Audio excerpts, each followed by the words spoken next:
ঈদের বাকি আর মাত্র কয়েকদিন। এরই মধ্যে প্রিয়জনের সঙ্গে ঈদের আনন্দ ভাগাভাগি করতে ঢাকা ছাড়তে শুরু করেছে মানুষ। ভোর থেকেই রেলপথে শুরু হয়েছে বাড়ি ফেরা মানুষের যাত্রা। কমলাপুর রেল স্টেশন থেকে ভোর ৬টায় রাজশাহীর উদ্দেশ্যে ছেড়ে যায় আন্তনগর ধূমকেতু এক্সপ্রেস। পর্যায়ক্রমে সূচি অনুযায়ী অন্যান্য ট্রেন ছাড়ে। শিডিউল বিপর্যয় না থাকায় স্বস্তি প্রকাশ করে যাত্রীরা জানান, প্রথম দিনের ঈদ যাত্রা ভোগান্তিহীন। টিকিট কাটতে কোনো সমস্যাই হয় নাই, খুব নির্বিঘ্নেই আমরা টিকিট কাটতে পেরেছি এবং স্টেশনে আসলাম। ট্রেন যথাসময়ে আসলে আমরা যাব। আসলে এবারে তো অনলাইন টিকিট সম্পূর্ণ, তো আজকের টিকিট 10 দিন আগে আমরা অনলাইনে পেয়েছি এবং আজকে ফ্যামিলি নিয়ে ময়মনসিংহ যাচ্ছি বাড়িতে। খুব ভালোই, পরিবেশ খুব শান্ত এবং বিশৃঙ্খলা নাই। অনলাইনের টিকিট কিন্তু ভোগান্তি তো অবশ্যই হচ্ছে। দেখা যাচ্ছে যে 2 মিনিটের ভিতরে টিকিট অলরেডি শেষ হয়ে যাচ্ছে। আমরা টাচ করলে সাথে সাথে টিকিট ব্লক দেখা যাচ্ছে। এটা একটা যাত্রীদের একটা হয়রানিমূলক কাজ। ঈদের ছুটি হয়ে গেছে, পরিবার পরিজন নিয়ে আমরা সকলে বাড়িতে যাচ্ছি, দাদা বাড়িতে যাচ্ছে, বাচ্চারা যাচ্ছে দাদা বাড়িতে ঈদ করার জন্য। অনেক ভালো লাগছে। রোজা রাখার পর বাড়িতে যাচ্ছি। বিশেষ করে আমার ছেলে অনেক দিন পর নানা নানুর সাথে ঈদ করবে, দাদা দাদুর সাথে ঈদ করবে। ফ্যামিলি, পরিবার, আত্মীয় স্বজন, বাবা মার সঙ্গে ঈদ করব। আর এবারে ঈদের মনে হয় আজকে প্রথম যাত্রা, একদম নির্ভেজাল, কোনো ইয়ে নেই, বিশৃঙ্খলা নেই, শান্তশিষ্ট পরিবেশ, একদম ভালো ছিল।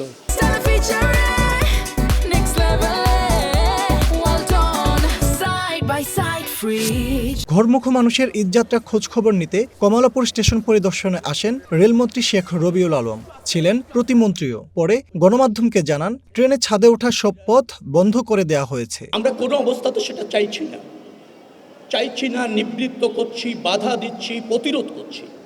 এখন ধরেন হাজার হাজার মানুষ এক হয়ে দু একজন কোনো সময় সব কিছু অতিক্রম করে তুলে যায়, তাকে আমরা নামিয়ে আনারও চেষ্টা করছি। কিন্তু এই রকমের পরিস্থিতিতে 2-4 জন এরকম শেষ মুহূর্তে যদি উঠে যায়, মানে সেটাকে আপনি শতভাগ একজন লোকও যাবেন না, এই ব্যাপারটা এই জায়গা থেকে এই চাপের মধ্যে এনশিওর করাটা কঠিন। আমাদের সহযোগিতা নেই এবং আমরা সেটা যে কোনো মূল্যে আপনার নিয়ন্ত্রণ করতে চাই। সেখানে যা যা সক্ষমতা, যা পদক্ষেপ আমরা সব নিচ্ছি। কিন্তু আমি এই মুহূর্তে আপনাকে হয়তো এই কথা বলতে পারছি না যে একজন লোক কোনো অবস্থাতে ছাদে যেতে দেওয়া হবে না। যদি ওই অ্যাকশনে আপনি যান, সেটাও আরেকটা বিপর্যয় সৃষ্টি করবে। রেলপথে শুক্রবার শুরু হওয়া ঈদযাত্রা চলবে ঈদের আগের দিন পর্যন্ত। এদিকে নারীর টানে বাড়ি ফিরতে মহাখালী বাস টার্মিনালও ছিল ঘরমুখো মানুষের উপস্থিতি। কাউন্টার থেকে ভোগান্তি ছাড়া নির্ধারিত দামে টিকিট মেলায় স্বস্তির কথা জানান যাত্রীরা। 310 টাকার ভাড়া আগে ছিল, ঈদ উপলক্ষে ওই 310 টাকায় ভাড়া, অতিরিক্ত কোনো ভাড়া রাখছে না। তবে সবিশেষ যেটা হয়, ঈদের সময় একটু যানজট বেশি থাকে, এজন্য গাড়ি পেতে একটু সময় লাগে। আর এটা ছাড়া এমন কোন নৈরাজ্য বা এরকম কোনো কিছু চোখে পড়ছে না আমার। আসলে বাস ভাড়া তো বাড়ে না। আঙ্গুর সমস্যা হলো আপনার 1 নম্বর সমস্যা হলো তেল নাই, 2 নম্বর সমস্যা হলো যদি তেল দেয় 500 টাকার। আসার তো মতো যাত্রী হই না, যাওয়ার সময় যাত্রী আগে যা আসে 200-250 টাকা নিয়ে আহি, যাওয়ার সময় তাই বলে। তা আসিও খালি, যাইও যদি খালি, তেলও পাই না, তাহলে আঙ্গুর কী অবস্থা। আমরা যে বাসে যাচ্ছি এটাতে কোনো অতিরিক্ত ভাড়া নেয় না। আর ময়মনসিংহের এই বাসগুলোতে সবসময় কম ভাড়া, ফিক্সড ভাড়াই নেওয়া হয়।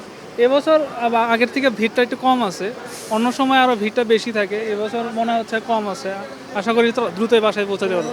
আর মন্ত্রী বলেন, আলোচনা ছাড়া সড়ক পথে গণপরিবহনের ভাড়া বাড়ানোর সুযোগ নেই। আমরা বলেছি কোনো অবস্থাতে সরকার কারণ ছাড়া, আলোচনা ছাড়া এবং নির্ধারণ করা ছাড়া কোনো ভাড়া বাড়ানো যাবে না।